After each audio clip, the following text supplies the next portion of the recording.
Hey, you. You're finally awake. Hello everyone and welcome back to the channel. Yes, the PlayStation 1 was one of those consoles that I grew up with and really grinded my teeth on. However, there were some bosses that were absolutely out of control difficult. So today I'm going to be looking at what I think are the top 10 most difficult bosses for the PlayStation 1. These are bosses that I may have spent hours on and then sometimes had to use guides on how to beat them.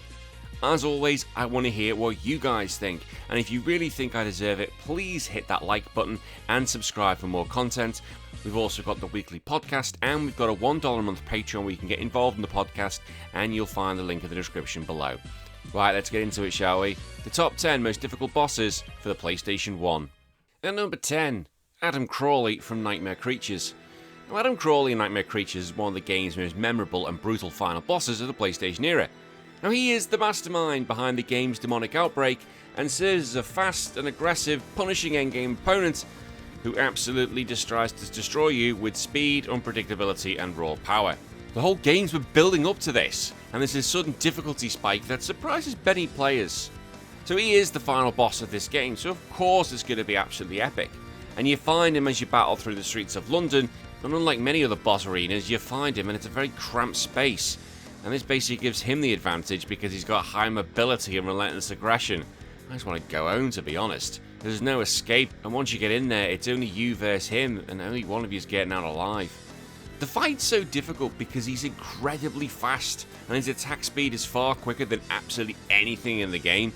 Like, he's dashing across the arena like an absolute ninja, and get to you like it's absolutely nothing. His chain attacks have absolutely no recovery time, so it makes it even harder to even get a hit in.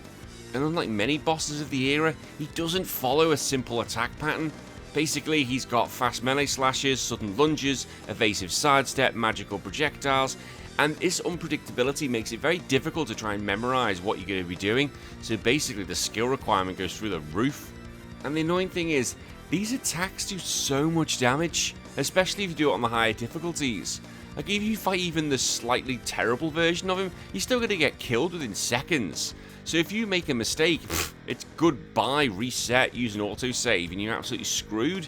It'd be nice if you had a bigger arena, just because it's very hard to dodge the bastard. To be able to beat this guy, you've got to have a good grasp of timing the dodges, using those combos you have effectively, and managing your stamina and recovery, and then actually getting in there where you get a chance. The problem is, you've got very few opportunities to heal, so as I said, if you get hit, you're dead. And number 9. Omega Weapon from Final Fantasy VIII. Now, Omega Weapon is widely considered the game's ultimate super boss, and I love fighting this thing. I actually enjoy it now because I've got my strategy right down, and I'll tell you how I do it. So to fight Omega Weapon, you find him in Ultimecia's castle right near the end of the game. Yeah, it's in the final dungeon. And the whole thing is you have to have one party use a switch device, and then the other party uses a bell, and then the first party has to go back to him before the bell stops ringing. Now, he's going to be in the spawn area, and he's sitting there, and he's absolutely huge. Oh my god, why is he so hard? Well, he's always level 100, so you're not going to be able to level skew him. He's so difficult, his stats are massive, he's got enormous HP, and a devastating attack power. His worst move is Terror Break, and it's bloody a barrage of physical attacks, often dozens in a row, and can wipe the party out before you even do anything. And then he's got this one move called Light Pillar, which does exactly 99999, too many nines, to a single character. No way to reduce it. Even if you got max HP, you're dead. He's also got Shockwave Pulsar, which is about 8,000 HP's worth of damage. Like, oh yeah, thanks. He's extremely fast, meaning he can take multiple actions before you even do. So if you're not ready for this, you're screwed. So you have to know the systems perfectly. Like, even if you might have beaten Ultimecia, there's ways you might be able to improve your party.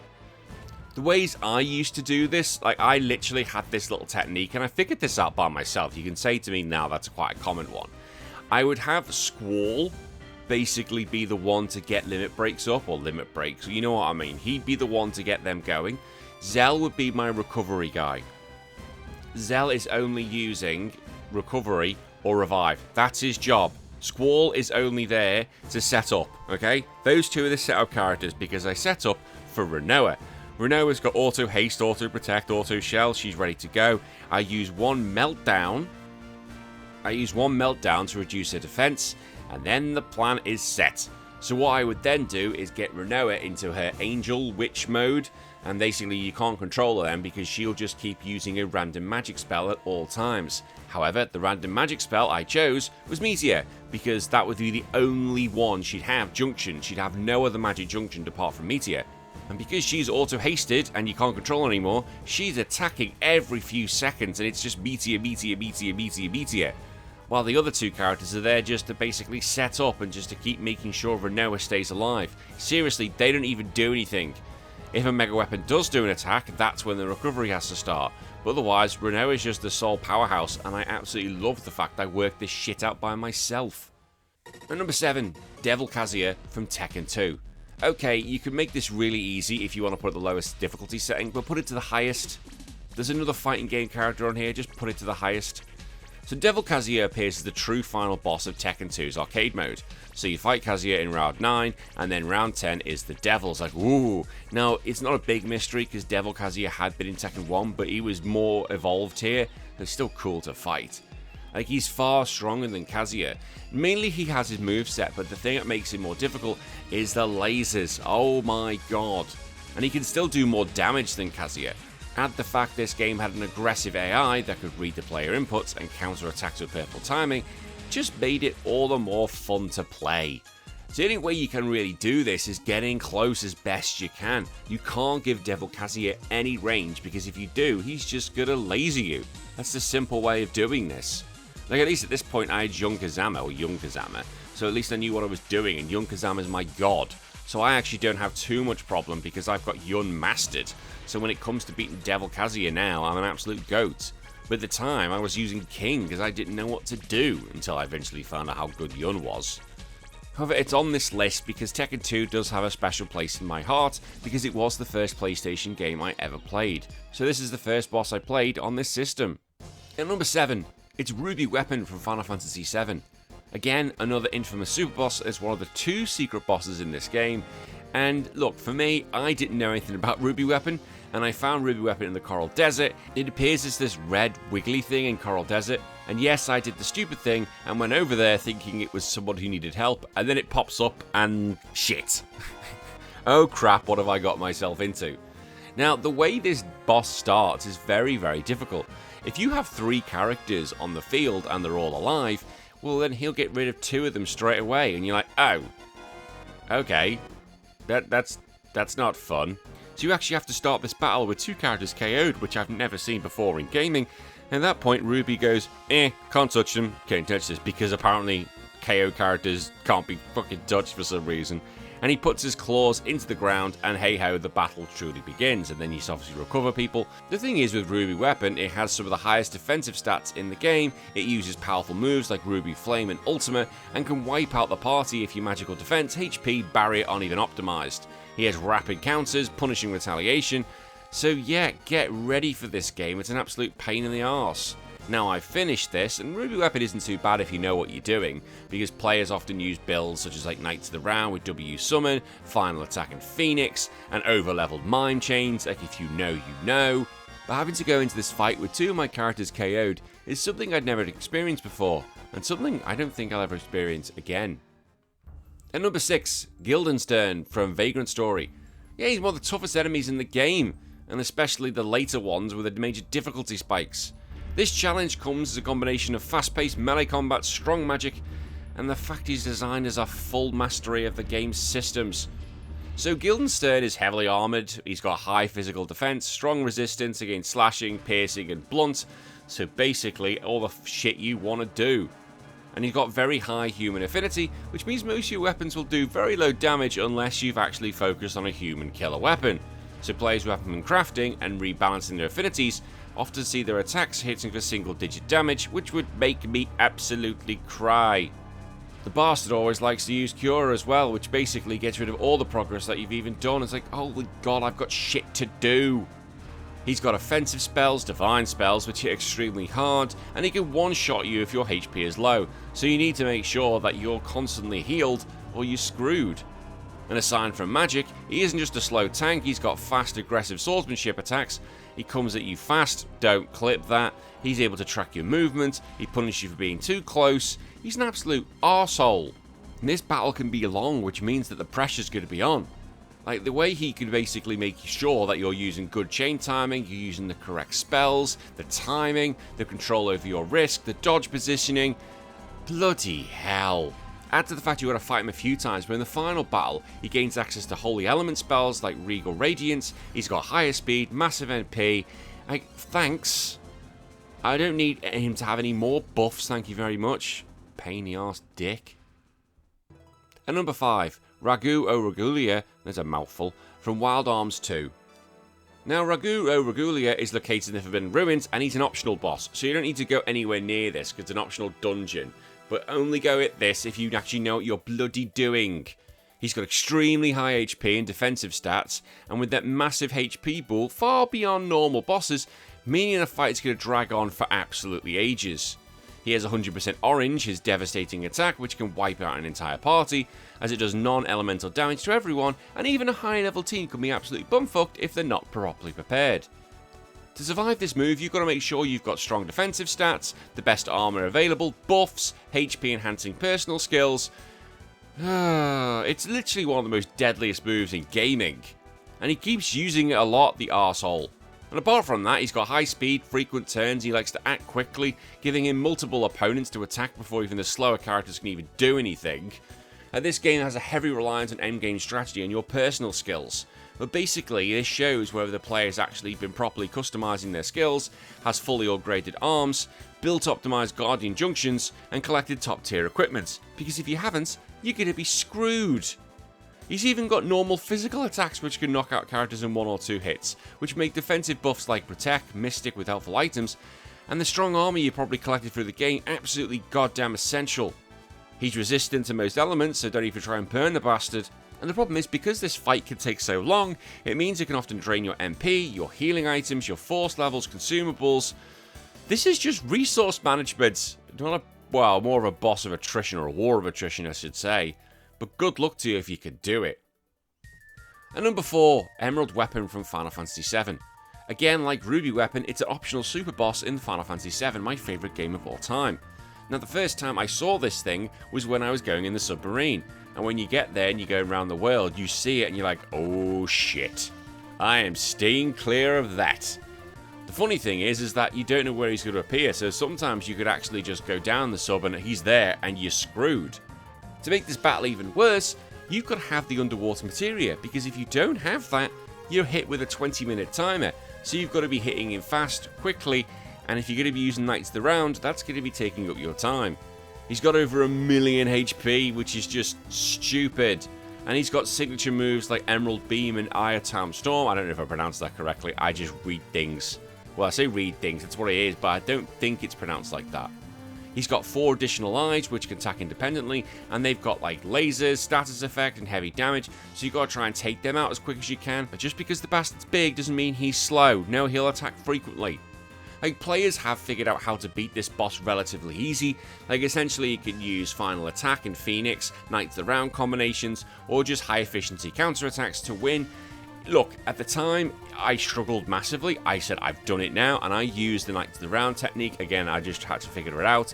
But the time when I was a kid and I first fought this, oh my god, the poop nearly came out of my bum so quickly. Number 3, Space Mama from Rayman.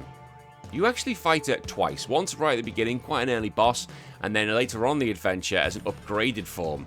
And despite that playful appearance, she's one of the most difficult bosses in the whole game, and if not the PS1. As I said, you fight her earlier on, but it's the Space Mama's crater final encounter where it really ramps up. You fight her in a sci-fi spacesuit complete with lasers, bombs, and attacks lifted from cheesy sci-fi movie parodies, and I'm all for it. The reason why this boss is so difficult is the constant pressure she's putting on you. She has laser blasts, projecting projectiles, explosive items, and these attacks go over most of the screen, so Rayman's got to be moving constantly. And because she's also bouncing around the stage, she leaps out of reach of Rayman, she's shifting positions rapidly, and with the moves going in absolutely everywhere, her movement just becomes so unpredictable that even getting a hit in is an absolute arse. And because of how fast and how frequent these attacks are, it's actually very even difficult to get a chance to get a hit on it. And also, those attacks, there's no pattern to them. She'll just use them randomly. It's like whatever she wants to do is like, oh, I need a pattern. And again, they're doing so much high damage, so you're going to be restarting this over and over and over again.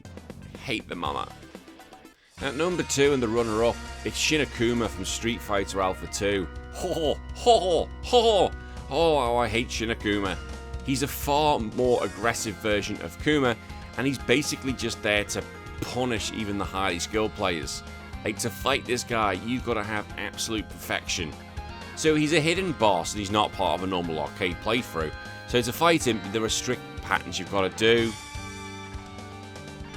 To fight him, there are strict things you've got to do. You've got to get multiple perfects, several super combo finishes, and not lose a single round.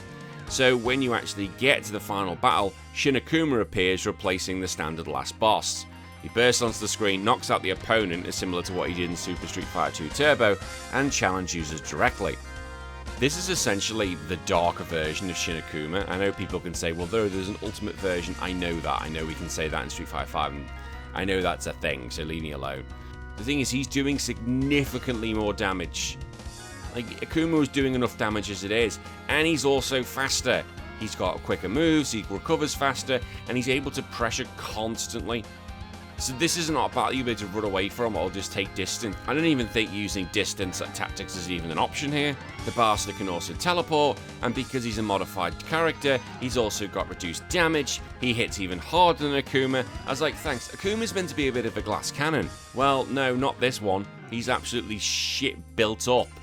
Like, he'll punish everything so fast. Like, if you jump at him, he's going to use his Shuriken.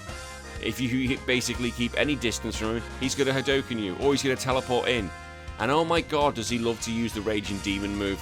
Any chance you give him to use Raging Demon, you're screwed. If you're close to him, he's using it.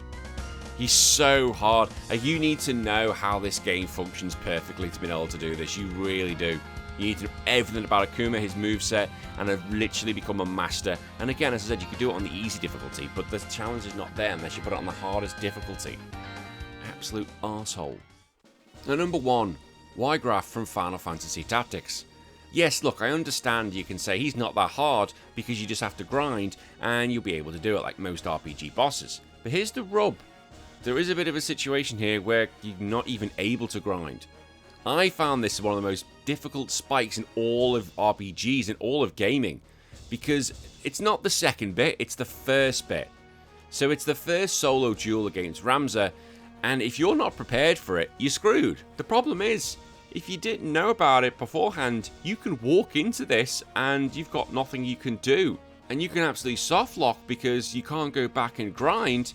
It's literally you going towards fight Ygraf, and that's it. And you've got to deal with all the stats you have, and all the job levels you've currently got, and the equipment you've got, the items you have. You can't do anything else. If you could grind, you just grind up to a level where you can just easily defeat him. But you can't. The one-on-one battle, I can guarantee people in the comments will be saying, yep, I had to restart Final Fantasy Tactics because of it. And I'm not going to lie, when I was playing War of the Lions in the PSP, I was extremely close to having to restart my whole absolute game. Like, if your job's wrong, your equipment's weak, he's going to absolutely polish you. And again, you're stuck if your level's done. You can't grind, you can't build, you can't retreat. It's ridiculous. He hits extremely fast and extremely hard. He's got a high speed, so basically he gets often 2 turns for every one of Ramza's. His weapons of Lightning Stab, Status Sword, and Crush Punch deal so much damage. And his AI just basically punishes you. So he'll hit you from angles that Ramza just can't counter.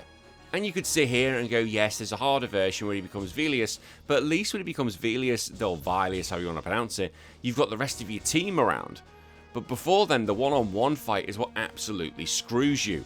But now if we would have to do it on for the Ivalice Chronicles, I'm not going to have an issue because I know he's potentially going to come. The difficulty is, as I said, you can't go and grind to make it easier. So I guarantee you would have had to restart, which just sucks. And because of this, you've got that psychological pressure, because you're basically feeling like, well, this is harsh, there's nothing I can do. Let me know honestly in the comments below if you had to do that and restart your game because of this bastard. And that's it. My top 10 hardest PS1 bosses. What do you think? Do you think I was right? Do you think I was wrong? Do you think there's ones I've missed? If so, put it in the comments below and give this video a like because that's what helps me get up to 10,000 subscribers. Until then, I'll see you all again in a few days. My name's been Danny. Take care of yourself. Bye bye.